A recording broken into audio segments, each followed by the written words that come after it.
अपयश येणं म्हणजे तुम्ही कुचकामी आहात, तुमच्यात प्रचंड कमतरता आहे, तुम्ही लायक नाहीत असं अजिबात नव्हे. हा काळ येतच असतो, दिवस झाल्यावर रात्र येणं अपेक्षितच आहे. अपयशानंतर यशाची पहाट उगवणं हेही अपेक्षितच आहे.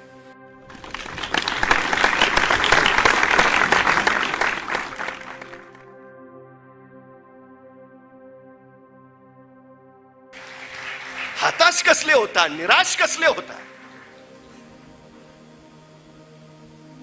या जगात पेरलेलं कधीच वाया जात नाही, कधीच. तुमचा अभ्यास चुकून वाया जाणार नाही, तुमचं वाचन चुकून वाया जाणार नाही, अजिबात नाही, कधीच नाही. थोडा संयम आवश्यक आहे, थोडा धीर आवश्यक आहे.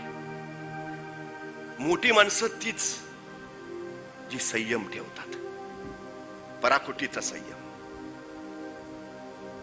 शिवाजी महाराजांना पराभूत करणं जमेना हे बघितल्यावर औरंगजेबानं मिर्झा राजा जयसिंहाला 3.5 लाखाची फौज देऊन पाठवलं. पण मिर्झानं जोखलं उघड्या मैदानात शिवरायांना पराभूत करणं कठीण. काव्यानं डाव टाकला आणि त्यांनी विचारलं, शिवरायांचा जीव कशात आहे? आणि उत्तर आलं, जनतेत, रयतेत. मिर्झानं शिवरायांना नाही, रयतेला, त्याच्या गळ्याला नख लावलं. खुल्याम कत्तल, आक्रोश आणि किंकाळा चालू. त्या वातावरणानं महाराज व्याकुळले. राज्य कुणासाठी? रयतेसाठीच ना. मग रयतच वाचत नसेल तर राज्य वाचून उपयोग काय? 4 पावलं पुढे जायचं असेल तर 2 पावलं मागे यावं लागतं. रयतेचा जीव वाचावा म्हणून शिवाजी महाराजांनी मिर्झा राजाशी तह केला.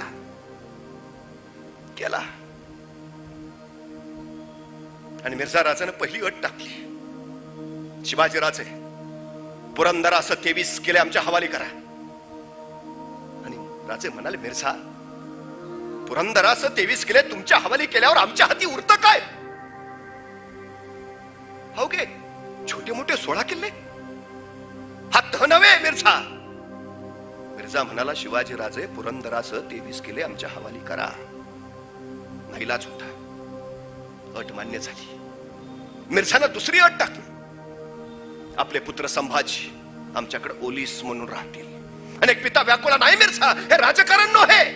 छदमी हसत मिर्झा म्हणाला, शिवाजी राजे हे राजकारणच आहे. नाईलाज होता, स्वराज्यासाठी एका पित्याला आपला पुत्र डावावर लावावा लागला. आणि मिर्झानं तिसरी अट सांगितली, शिवाजी राजे आपल्याला मोगलांचं मनसबदार व्हावं लागेल.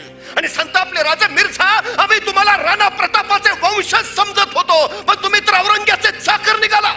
यासाठी नव्हता अट्टास केला की मोगलांची चाकरी करावी आमची, यासाठी नाही मावळ्यांनी रक्त सांडलं की तुमची मनसब स्वीकारावी आम्ही.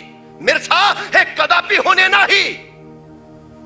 तसा मिर्झा म्हणाला, शिवाजी राजे तुमच्याकडे दुसरा पर्यायच नाही.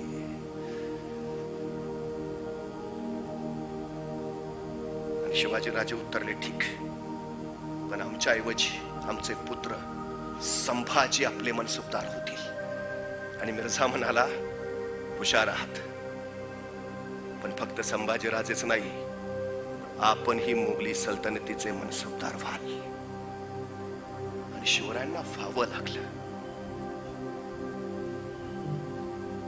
रयतेचं लोककल्याणकारी स्वराज्य उभा पाहणाऱ्या राजाचं स्वप्न एका क्षणात भंगलं.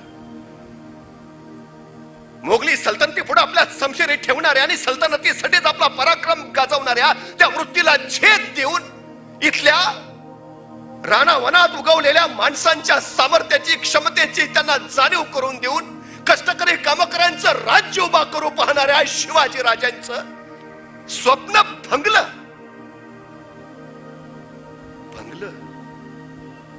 संपलं नाही. वर्षभर लवकर राज्याभिषेक झाला असता कदाचित मिर्झाचा तह झाला नसता, तर वर्षभर उशीर होईल पण ध्येय पूर्ण होईल. काही वेळा होतं, अडचणी येतात, संकट येतात, निराशाही दाटते, पण धीर सोडायचा नाही हे सांगितलं महाराजांनी. पुरंदरासह 23 किल्ले मिर्झा राजेला दिले, त्यावेळी स्वराज्यात फक्त 16 किल्ले होते. आणि अवघ्या 9 वर्षांनी शिवाजी महाराजांनी स्वतःला राज्याभिषेक करून घेतला, त्यावेळी स्वराज्यात 361 किल्ले होते.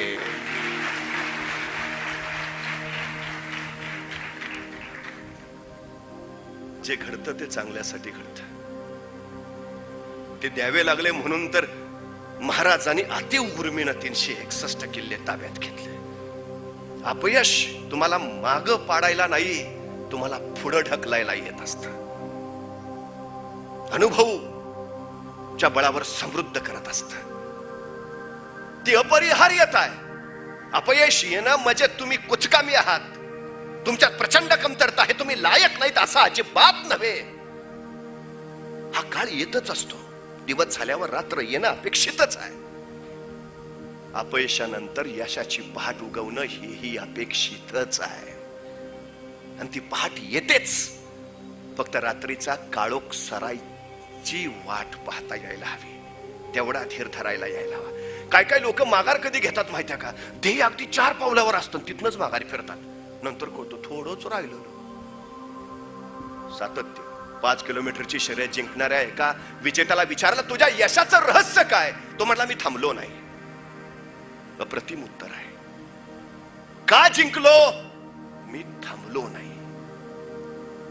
थांबू नका, फक्त चालत राहा. सतत पळतच राहा. पण पळता येत नसेल तर चालत राहा. चालतच राहा. पण चालता येत नसेल तर रांगत राहा. रांगतच राहा. पण रांगता येत नसेल तर सरपटत जा. सरपटत न येत नसेल तर घसरत जा, लंगडत जा. जा पण चालत राहा. जोपर्यंत पोहोचत नाही तोपर्यंत पुढे जात राहा. काही अडचण नाही. तुम्ही कोण आहात याचा विचार करू नका. तुम्ही कोण होणार आहात त्याचा विचार करा. समोर ते ठेवा सतत, मग यश मिळेल.